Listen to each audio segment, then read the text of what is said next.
हवाई सफ़र को इस वक्त दुनिया का सबसे सिक्योर या महफूज ट्रांसपोर्टेशन माना जाता है, लेकिन फिर भी कुदरती आफात या इंसानी गफलत से कई बार हवाई जहाज़ों के साथ ऐसे भी अनएक्सपेक्टेड हादसा हो चुके हैं जिन पर यकीन करना मुश्किल है।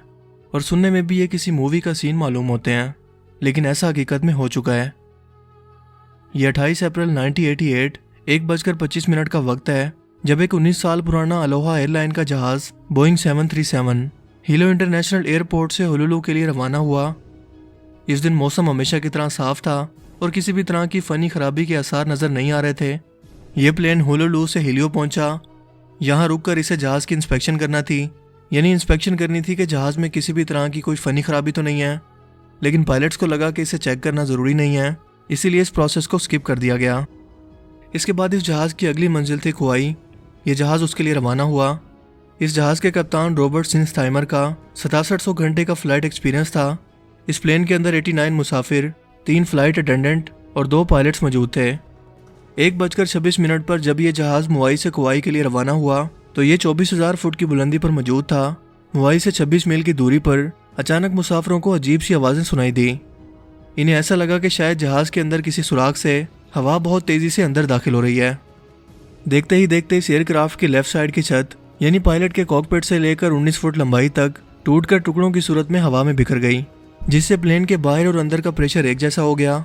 लेकिन पायलट्स को इसकी खबर इस वक्त तक ना हुई जब तक इन्हें महसूस हुआ कि कोई चीज़ इन्हें पीछे की जानिब तेज़ी से खींच रही है।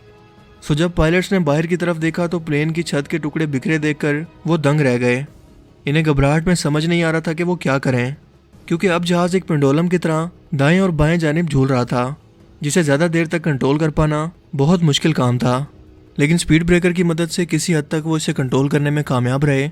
तमाम पैसेंजर्स ने सीट बेल्ट बांध रखे थे, वरना इस अफेक्टेड एरिया में बैठे तमाम लोग उड़कर हवा में बिखर जाते। और दूसरा, ऑक्सीजन मास्क ने इतनी ऊंचाई पर इन पैसेंजर की जान बचाए रखी। लेकिन एक बदकिस्मत फ्लाइट अटेंडेंट जो इस मुतासरा हिस्से के सामने मौजूद थी, और जाहिर है कि उसने सीट बेल्ट भी नहीं पहन रखा था, वो हवा के इस प्रेशर की वजह से उड़कर प्लेन से बाहर जा गिरी। सबसे करीबी एयरपोर्ट मौवी आइलैंड पर ही मौजूद था, लेकिन मसला ये था कि पायलट्स को हवा के प्रेशर की वजह से कुछ भी सुनना मुमकिन नहीं था। इवन कि वो खुद अपनी आवाज़ें भी नहीं सुन पा रहे थे और इशारों से एक दूसरे को समझा रहे थे। यूं 14,000 फुट की ऊंचाई पर पहुंचकर जब प्लेन नीचे ज़मीन की तरफ बढ़ रहा था, अब तक एयर ट्रैफिक कंट्रोल से कोई राब्ता नहीं हो पाया था। आखिरकार 10,000 फुट की बुलंदी पर पहुंचकर एयर ट्रैफिक कंट्रोल से राब्ता हुआ और इस जहाज़ को लैंडिंग की इजाज़त मिली। लेकिन अभी तो मुसीबतों का सिर्फ आगाज़ था, क्योंकि अचानक लैंडिंग के लिए इस्तेमाल होने वाले गियर ने भी काम करना छोड़ दिया और इसके साथ साथ लेफ्ट इंजन में भी आग लग गई। 1:58 पर यह जहाज़ एयरपोर्ट के रनवे पर उतरा, क्योंकि जहाज़ के पायलट ने राइट इंजन के ऑपोजिट थ्रस्ट का सहारा लेकर आखिरकार इसे सक्सेसफुल लैंडिंग करवा दी। इस प्लेन के 65 मुसाफिर टूटे हुए डेब्रीज या जहाज़ के टूटे हुए हिस्से से जख्मी हुए, जो कुछ इलाज के बाद ठीक हो गए। इस हादसे के बाद यह प्लेन इस कदर डैमेज हो चुका था कि इसे डिसमेंटल कर दिया गया, या यूं कहें कि तोड़ फोड़ कर कबाड़ में बदल दिया गया। लेकिन बाद में इन्वेस्टिगेशन से ये पता चला कि यह प्लेन ज़रूरत से ज़्यादा लैंडिंग और टेक ऑफ कर रहा था, जो कि इस हादसे की मुमकिन वजह हो सकती है। इसके अलावा इस जहाज़ में सवार एक पैसेंजर का यह भी कहना था कि इसने प्लेन में सवार होते वक्त प्लेन के क्रैश वाले हिस्से को देखा था जहां एक क्रैक मौजूद था, लेकिन इसने जहाज़ के अमले को इन्फॉर्म करने के बजाय इसे इग्नोर कर दिया। लेकिन इस हादसे की वजह जो भी हो, यह एविएशन की तारीख का एक ऐसा वाक़या है जिसका कोई भी बुरे सपने के अंदर भी हिस्सा नहीं बनना चाहेगा। यकीनन इस बात का अंदाज़ा आप इन पैसेंजर की जगह खुद को रखकर बआसानी लगा सकते हैं। लेकिन ये तो कुछ भी नहीं है जो 15 जनवरी 2009 को शाम 3:24 पर एयरबस A320 के साथ हुआ, जो न्यूयॉर्क सिटी से नॉर्थ कैलिफोर्निया के लिए रवाना हुआ। 2800 फुट की बुलंदी पर पहुंचकर अचानक इस जहाज़ के सामने परिंदों का एक झुंड आ गया और इंजन की हवा की वजह से ये खींचकर उसके अंदर जाने लगे। कुछ परिंदे तो निकलने में कामयाब हुए, लेकिन बाकी बचे परिंदे दोनों इंजन्स में फंस गए और उन्हें फेल कर दिया। इसमें मौजूद 150 मुसाफिरों की हालत का अंदाज़ा आप अच्छी तरह से लगा सकते हैं। सो जहाज़ आहिस्ता आहिस्ता ज़मीन की तरफ बढ़ने लगा। न्यूयॉर्क एयर ट्रैफिक कंट्रोल से राब्ता होने पर इन्हें तमाम सूरत हाल से आगाह किया गया और इन्हें बताया कि वो वापस लोगार्डी एयरपोर्ट पर आ रहे हैं, जहां से वो टेक ऑफ करके आए थे।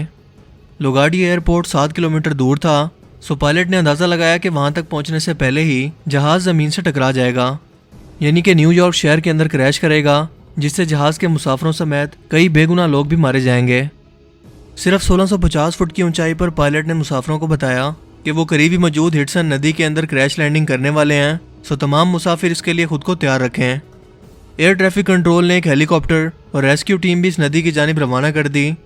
सिर्फ 500 फुट की बुलंदी पर 3:31 पर यह जहाज 230 किलोमीटर पर घंटा की रफ्तार से हिडसन नदी के ऊपर क्रैश लैंडिंग करता है। लेकिन खुशकिस्मती से इस कम रफ्तार की वजह से यह जहाज पानी में डूबने की बजाय इस पर तैरने लगा। एक बेवकूफ़ मुसाफिर ने जल्दबाजी के अंदर प्लेन के पिछले हिस्से का दरवाज़ा खोलकर जल्दी से बाहर निकलने की कोशिश की, जिसकी वजह से पानी और जल्दी प्लेन के अंदर दाखिल होने लगा और बाकी लोगों की जान भी रिस्क में चली गई। लेकिन रेस्क्यू टीम ने मौके पर पहुंचकर सभी लोगों को बचा लिया। इस हादसे के अंदर सिर्फ 5 लोग जख्मी हुए। लेकिन अगर ये जहाज इस नदी की बजाय न्यूयॉर्क शहर के अंदर किसी जगह पर गिर जाता तो यकीनन इस शहर की इमारतों से जा टकराता और इसका अंजाम आप सोच सकते हैं। हर साल बर्ड स्ट्राइक की वजह से दुनिया भर के अंदर एविएशन इंडस्ट्री को अरबों डॉलर का नुकसान उठाना पड़ता है और ये हादसात मामूल की बात है। लेकिन आज भी हवाई सफ़र को दुनिया का सबसे सेफ ट्रांसपोर्टेशन मीडियम माना जाता है।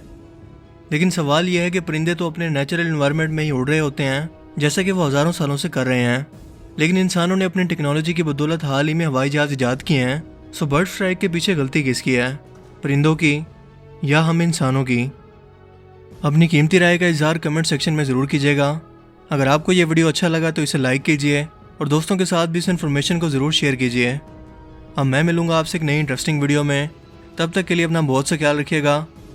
Thanks for watching this video. अल्लाह हाफिज़।